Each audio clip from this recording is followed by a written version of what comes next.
Halo guys, kembali lagi bersama saya Azu di channel Azu9 Review. Nah, kali ini mari kita lanjutkan alur cerita si bodoh keturunan klan Gacor. Dan season kedua part kedua. Mari kita mulai.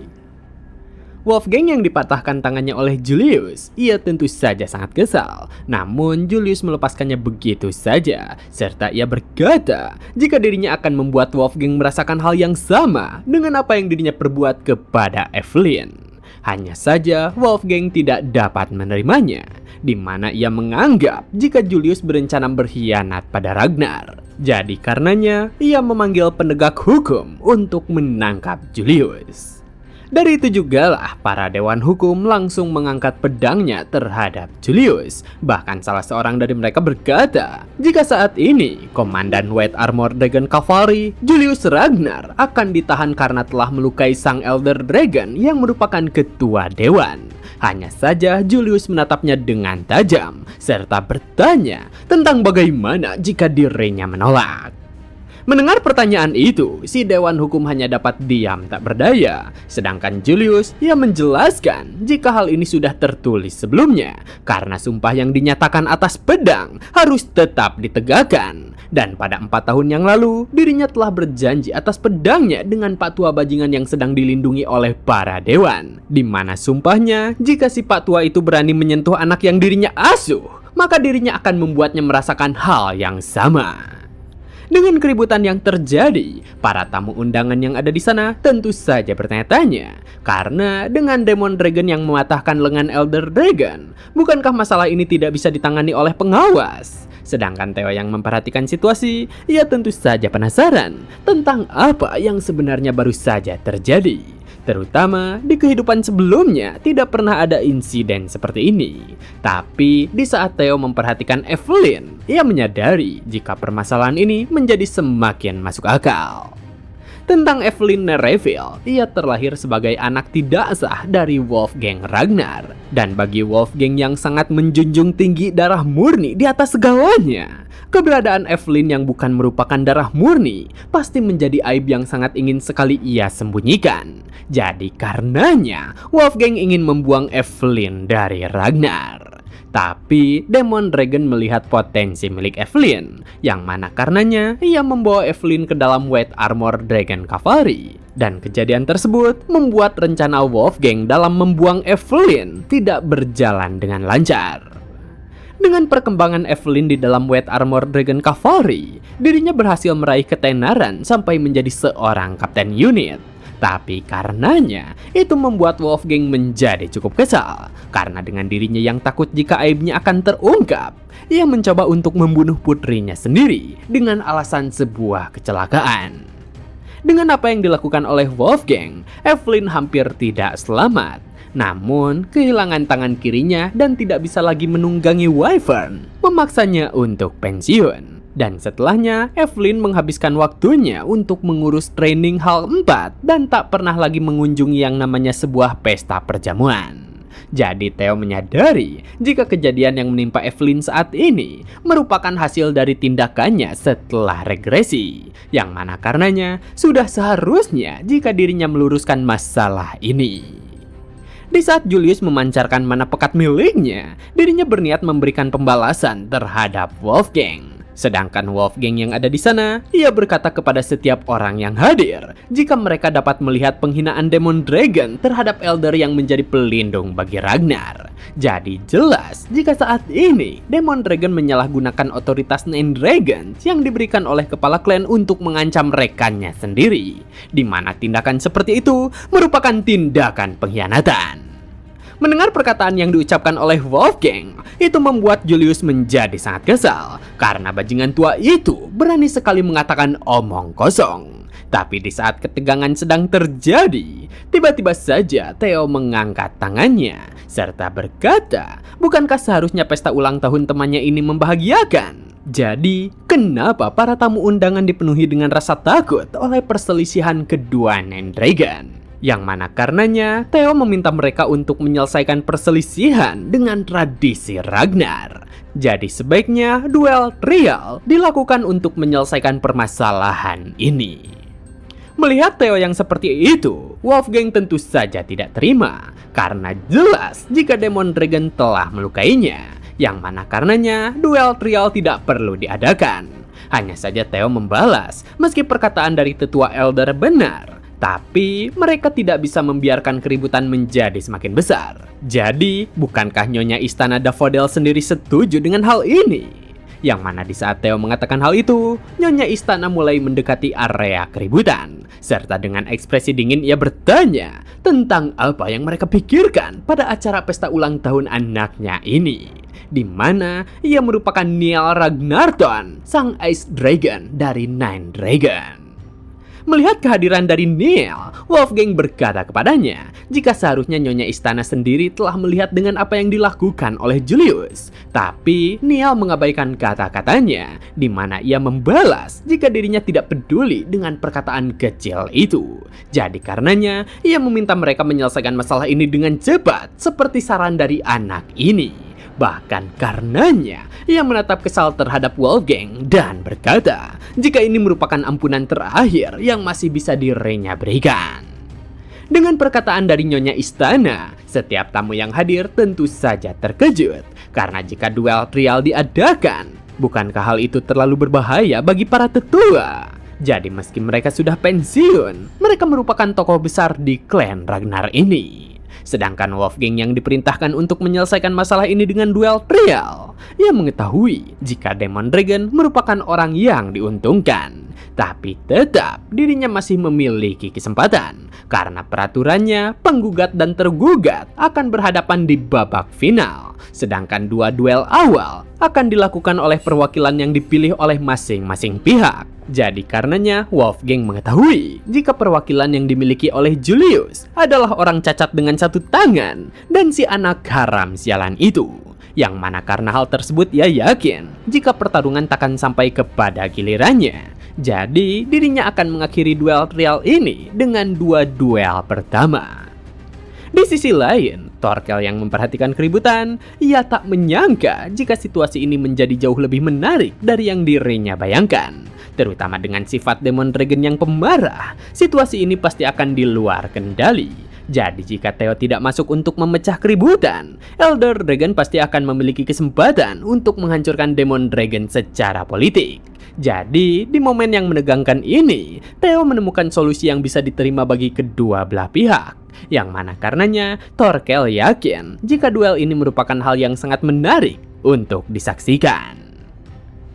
Singkat waktu, terlihat jika setiap orang telah berkumpul di halaman Istana Daffodil, di mana para dewan penegak hukum menjelaskan jika duel trial akan dimulai di bawah pengawasan Dewan Hukum. Dan untuk menjamin keadilan, tidak diperbolehkan menggunakan mana. Segala hal yang terjadi pada trial ini akan dilindungi oleh hukum Ragnar. Dan setelah trial ini berakhir, mereka harus bersumpah untuk menyingkirkan balas dendam. Jadi karenanya Dewan Hukum bertanya, apakah mereka dapat bersumpah? Di mana dengan pertanyaan itu, baik Julius dan Wolfgang bersumpah terhadap hukum Ragnar. Dengan sumpah yang telah diucapkan, sang Dewan Hukum berkata jika petarung pertama dipersilahkan untuk maju ke depan. Yang mana karenanya Theo langsung berjalan ke depan sebagai perwakilan dari Demon Dragon. Dan melihat sosok Theo, Erika benar-benar terkejut. Karena apakah Theo yakin dengan pertarungan ini? Bahkan Remy juga cukup mengkhawatirkannya. Karena orang yang dihadapi oleh Theo merupakan ajudan Elder Dragon, sang Gelsword Beta. Di mana di antara inspektur ranking tinggi, kemampuannya merupakan yang terbaik. Bahkan teknik dasarnya masih lebih baik daripada milik Elder Dragon itu sendiri. Wolfgang yang memanggil Beta, ia berkata kepadanya untuk tak perlu menahan diri demi melancarkan serangan mematikan. Yang mana Beta yang mendengarnya tentu saja bertanya, apakah yang Elder inginkan adalah kematian dari Theo? Tapi bukankah ia merupakan kandidat pewaris? Tapi Wolfgang membalas untuk tak perlu khawatir, karena seharusnya Beta sendiri mengetahui jika apapun yang terjadi pada duel trial ini akan dilupakan. Jadi paling tidak, ia harus membawakan tangan anak haram itu.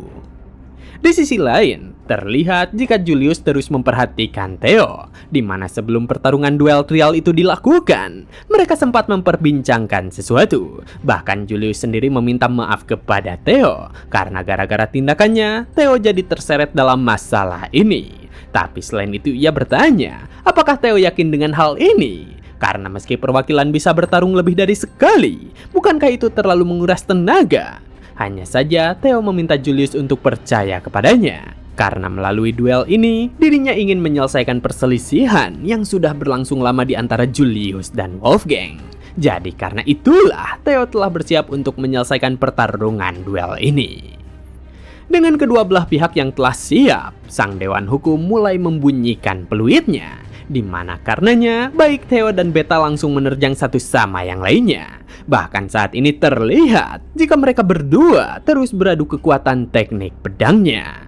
Menghadapi teknik pedang milik Theo, Beta benar-benar tak menyangkanya, karena ternyata Theo dapat menekan balik dirinya. Jadi meski mereka hanya beradu pedang, itu merupakan hal yang sulit dipercaya. Jadi ia bertanya-tanya, apakah ini merupakan perbedaan dari seorang pewaris? Tapi meski begitu, Beta percaya diri dengan pengalaman bertarungnya. Jadi setelah menendang batu kerikil ke arah Theo, ia bersiap untuk menebaskan pedangnya. Karena meski Theo merupakan seorang pewaris, dirinya akan mengakhiri pertarungan ini dengan rasa sakit sekecil mungkin. Di saat tebasannya hampir memenggal Theo, nyatanya Theo dapat menghindarinya dengan mudah. Yang mana karenanya itu membuat Beta terkejut. Karena apakah Theo sengaja membuat celah seperti ini? Sedangkan Theo, dirinya langsung bersiap untuk menebaskan pedangnya. Tapi di saat Theo bersiap menebas Beta, dirinya terdiam sejenak. Jadi karenanya Beta langsung mengambil langkah mundur dari hadapan Theo. Bahkan ia menyadari jika Theo tidak menghentikan serangannya, dirinya pasti sudah mati. Namun ia bertanya-tanya, mengapa Theo malah berhenti? Sementara itu, Theo yang sedang berhenti, dirinya dipenuhi dengan bisikan-bisikan untuk membunuh. Karena nyatanya, pedang Mad Dragon Emperor terus memerintahkan Theo untuk membunuh semua hal yang menghalangi dirinya. Sedangkan Beta yang memperhatikan Theo, ia menyadari jika bocah itu masih penuh dengan celah. Jadi, apa mungkin ia sedang merencanakan trik yang sama? Padahal ada batasan seberapa banyak seseorang bisa merendahkan orang lain. Jadi karena ejekan yang dirinya rasakan, Beta berencana membunuh Theo dengan kekuatan penuhnya. Hanya saja di saat pedangnya siap untuk menebas, Theo yang terus mendapatkan bisikan dari Mad Dragon Emperor menjadi semakin kesal. Jadi karenanya ia berkata jika dirinya akan mengurusnya sendiri. Dari itu jugalah Theo langsung menebaskan pedangnya terhadap Beta. Lalu dengan hempasan pedang kuatnya, Beta langsung terlempar cukup jauh. Daniel yang berada di dekat tempat tersebut, ia menyadari jika Theo memang luar biasa. Bahkan tanpa menambahkan mana pada kekuatannya, dampak kerusakan yang dihasilkan benar-benar gila. Di mana saat ini terlihat jika Beta telah kehilangan lengannya dan dibuat jatuh tak sadarkan diri.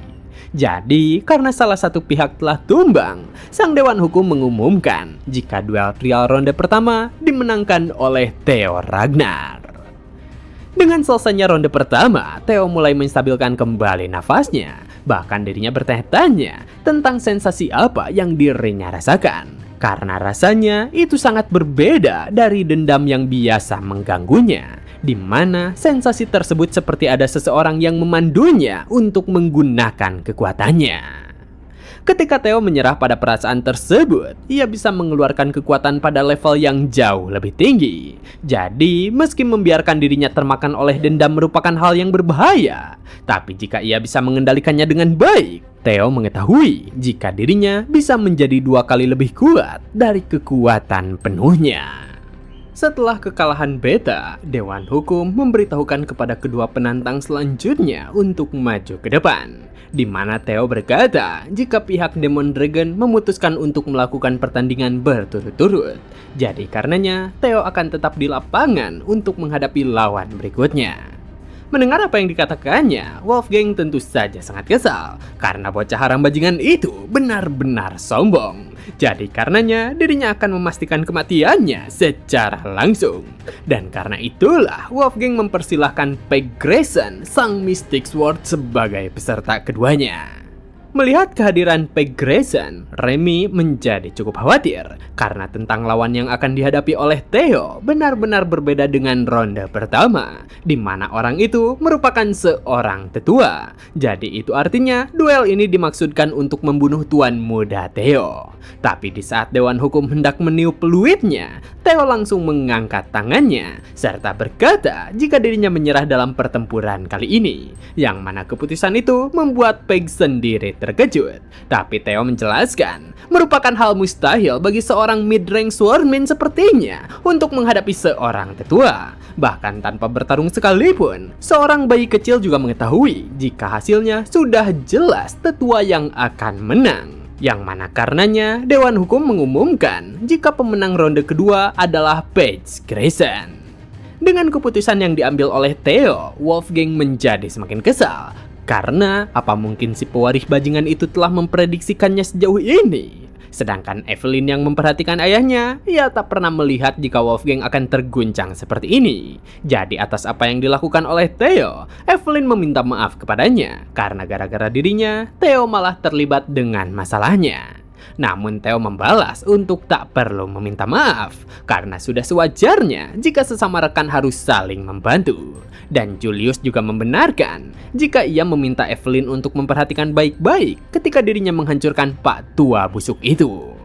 Mendapatkan kehangatan dari Theo dan Julius, Evelyn kembali teringat dengan jasa mereka berdua. Karena baik Julius dan Theo benar-benar peduli kepadanya. Jadi, sebagai orang yang mereka pedulikan, Evelyn mengetahui jika dirinya tidak boleh terus terjebak pada masa lalu. Yang mana ia akan mengakhiri ini semua dengan tangannya sendiri. Dan karena itulah Evelyn meminta Julius untuk mendengarkan permintaannya.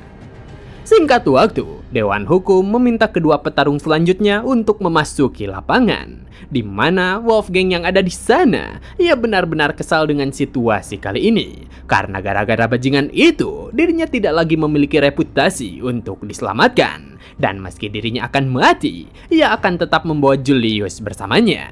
Tapi di saat Wolfgang memikirkan hal tersebut, Dewan Hukum tiba-tiba mendapatkan sesuatu informasi jika pihak tergugat mengganti petarung mereka. Yang mana karenanya Evelyn memasuki lapangan untuk menghadapi Wolfgang. Melihat sosok Evelyn, Wolfgang langsung menertawakannya karena tentang keberanian seseorang ada batasnya. Jadi ia bertanya, apa mungkin saat ini Evelyn ingin memohon ampun? Dan Evelyn yang ada di sana, dirinya langsung mengacungkan senjatanya ke arah Wolfgang serta berkata, jika orang yang seharusnya meminta maaf adalah ayahnya sendiri. Mendengar hal tersebut, Wolfgang tentu saja sangat kesal. Sedangkan para penonton yang memperhatikan jalannya pertarungan, mereka tentu saja bertanya-tanya, karena apakah Wolfgang merupakan ayah Evelyn? Jadi apa mungkin Evelyn merupakan anak tidak sahnya? Apa mungkin situasi ini karena Wolfgang mencoba menyembunyikan anaknya sendiri? Sedangkan Wolfgang yang ada di sana, ia bertanya, omong kosong macam apa yang sedang anak bajingan itu katakan? Di mana Evelyn lanjut berkata, jika dirinya mengetahui Wolfgang akan sesenang ini, seharusnya ia akan menyambutnya sedari awal. Dan karena Wolfgang sendiri menyukai cerita-cerita lama, dirinya langsung menceritakan semuanya. Jika Wolfgang pernah memukulnya sampai hampir mati hanya karena dirinya memanggilnya dengan sebutan ayah. Bahkan Wolfgang juga pernah mencoba membunuhnya ketika dirinya berada di White Armor Dragon Cavalry hanya demi menyembunyikan fakta jika dirinya merupakan anak haramnya. Dengan cerita tersebut, Wolfgang tentu saja tak terima, di mana dirinya memerintahkan Evelyn untuk diam serta berteriak sebagai anggota klan Ragnar. Apa salahnya dengan semua hal itu? Namun karena emosi yang tidak terkontrol, saat ini para penonton yang menyaksikan hal itu menyadari jika apa yang dikatakan oleh Evelyn merupakan kebenaran. Padahal selama ini, Wolfgang sendiri merupakan bajingan tua yang selalu membual soal garis darah murni. Jadi, apa yang dilakukannya merupakan hal yang sangat konyol. Sedangkan di sisi kelompok Elder Dragon, para tetua berbisik dengan ulah yang dilakukan oleh Wolfgang sendiri. Karena mereka telah memberitahukan sebelumnya jika Wolfgang seharusnya tetap berhati hati-hati, atau jika tidak, rahasianya akan diketahui oleh publik. Jadi kenapa dirinya malah membiarkan putri tidak sahnya itu untuk tetap hidup sampai saat ini? Melihat tatapan dari setiap orang, Wolfgang tidak dapat menahan perasaan kesalnya. Sedangkan di sisi lain, Julius tentu saja mengkhawatirkannya. Bahkan ia bertanya-tanya, bukankah sebaiknya dirinya saja yang ada di area lapangan? Tapi Theo membalas untuk tak perlu khawatir. Jadi sebaiknya dirinya percaya dan melihat tekad kuat yang dimiliki oleh Evelyn. Dengan kedua perwakilan yang telah bersiap bertarung, Evelyn langsung menerjang Wolfgang dengan kemampuan miliknya, di mana saat ini terlihat jika pertukaran serangan terus terjadi. Namun, di saat Evelyn bersiap melancarkan tekniknya, Julius benar-benar terkejut karena apa yang digunakannya adalah Wind Thunder God Secret Technique Gale. Jadi karenanya badai angin hebat mulai mengguncang area lapangan. Melihat hal tersebut, setiap orang yang hadir di sana benar-benar terkejut. Karena bukankah teknik yang digunakan oleh Evelyn merupakan Sword of Windstorm? Jadi bagaimana mungkin Evelyn bisa menguasai teknik yang telah hilang tersebut? Dimana karenanya Evelyn bukan hanya memblokir serangan milik Wolfgang, bahkan dirinya dapat memukul mundur lawannya. Dan karena kemampuannya itu, orang-orang menyadari jika Evelyn sudah setara dengan prajurit Elite Nine Dragon. Theo yang memperhatikan pertarungan, ia dipenuhi dengan senyuman hangat. Karena dengan duel trial yang tidak memperbolehkan petarungnya menggunakan mana, perbedaan kekuatan mana menjadi tidak ada artinya. Selain itu, tentang Wolfgang, tanpa pondasi kuat dari garis darah murni, dirinya tidak bisa meraih skill di level 9 Dragon. Jadi karenanya, pertarungan Wolfgang dan Evelyn ditentukan dengan teknik pedang murni. Tidak terima dengan apa yang dilakukan oleh Evelyn, Wolfgang langsung menerjangnya dengan kuat, serta bertanya apakah Evelyn pikir dirinya bisa lepas dari genggamannya. Yang mana karenanya Wolfgang akan terus menyerang Evelyn hingga Evelyn sendiri memohon ampunan. Namun, di saat Wolfgang menekan Evelyn, Evelyn sendiri mengimbangi perlawanannya, serta membalas untuk coba saja jika dirinya bisa. Di mana Evelyn menjelaskan, jika saat dirinya kecil, Wolfgang merupakan dunianya. Jadi karena itulah dirinya takut terhadap ayahnya. Tapi saat ini dirinya memiliki orang-orang yang percaya kepadanya, orang-orang yang bisa dirinya percayai. Yang mana karenanya dirinya bukan lagi seorang anak kecil yang bergantung kepada ayahnya. Jadi dengan tebasan kuatnya, Evelyn menghempaskan Wolfgang, serta berkata jika dirinya bukan lagi anak yang lemah. Dengan terlepasnya pedang milik Wolfgang, Dewan Hukum menyatakan jika Evelyn Nereville telah mengalahkan Wolfgang. Sedangkan Wolfgang yang ada di sana, dirinya tidak terima dengan situasi tersebut. Bahkan ia berkata jika duel ini belum berakhir. Hanya saja di saat dirinya mencoba bangkit, es beku langsung menahan lengannya. Karena saat ini terlihat jika Niall Ragnar mengambil alih situasi, serta berkata jika Wolfgang merupakan salah satu Nine Dragon, sebaiknya dirinya berhenti menunjukkan sisi bodohnya itu dan menerima hasilnya. Yang mana karenanya pengumuman resmi menyatakan jika pemenang duel trial ronde ketiga adalah Evelyn Nereville. Jadi putusan perdebatan antara Demon Dragon dan Elder Dragon dinyatakan tidak bersalah. Dengan keberhasilannya dalam memenangkan pertarungan, Evelyn dipenuhi dengan senyuman hangat, di mana baik Theo dan Julius, mereka berdua tentu saja menyambut baik hal itu. Dan Evelyn berkata jika ini semua berkat mereka berdua. Sedangkan di sisi lain, Wolfgang yang tidak terima dengan tangannya yang terputus, dirinya mengambil kembali pedang miliknya. Bahkan dengan sorot mata yang penuh dendam, ia mulai melangkah untuk memberikan pembalasan. Jadi karenanya, ia bersiap melancarkan tebasan kuat untuk membunuh Evelyn. Hanya saja sebelum tebasan itu berhasil dilancarkan, Julius langsung menghentikan serangan tersebut. Di mana dengan tatapan tajam ia bertanya, apakah Wolfgang ingin tangan satunya ikut hilang? Hanya saja di saat keributan itu terjadi, setiap orang yang ada di sana dikejutkan dengan sebuah suara peringatan, di mana salah satu anggota Black Snow memberitahukan jika keluarga Troivan sudah memulai serangan invasi. Jadi bagi siapapun yang hadir di sini, diharap untuk kembali ke pos mereka masing-masing. Dengan kabar buruk yang baru saja tiba, Julius melepaskan Wolfgang, serta meminta Theo dan Evelyn bersiap untuk perang, karena saat ini mereka semua akan kembali ke markas. Sedangkan Wolfgang yang tidak terima dengan direndahkan seperti itu, dirinya memerintahkan kelompok Julius untuk berhenti, karena duel yang terjadi belum selesai. Hanya saja, Neil yang ada di sana langsung mempersiapkan kemampuan miliknya, serta berkata dengan kesal jika dirinya memerintahkan Wolfgang untuk jangan mempermalukan Nine Dragon lebih jauh lagi. Mendapatkan perlakuan itu, Wolfgang bertanya kepadanya, apakah Ice Dragon berani menghina tetua dewan? Namun dengan penuh ketidakpedulian, Neil membalas jika sepertinya semua orang memiliki pemikiran yang sama dengannya, di mana para tetua dewan mereka meninggalkan Elder Dragon yang ada di sana karena tidak peduli seberapa jauh martabat tetua dewan jatuh. Wolfgang tetap tidak akan bisa menolak hasil pengadilan dan mengayunkan pedang yang mewakilkan para dewan. Yang mana dari ucapan itu, akhirnya Wolfgang terjatuh tak berdaya. Sedangkan Julius yang memperhatikannya, ia mengetahui jika pertunjukan dari seorang pria tua yang serakah benar-benar telah berakhir. Di tempat lain, terlihat jika Ed Royvan sedang duduk di singgasananya, di mana nyatanya dirinya sedang merencanakan simulasi perang untuk menghadapi Ragnar. Dan dengan berjalannya rencana itu, klan Royvan telah mengamankan dataran tinggi tengah, dan Kastil Harman tidak akan lagi jatuh ke tangan Royvan.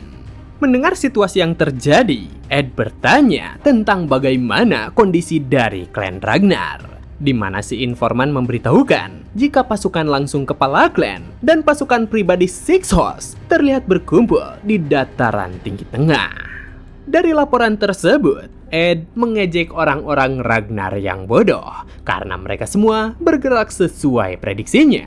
Jadi dirinya akan menunjukkan pada orang-orang Ragnar itu jika perang ini hanyalah sebagian dari rencana yang besar. Jadi ketika pasukan Ragnar berfokus pada dataran tinggi tengah, dirinya memerintahkan kelompoknya jika tempat yang akan mereka lahap ada di sana.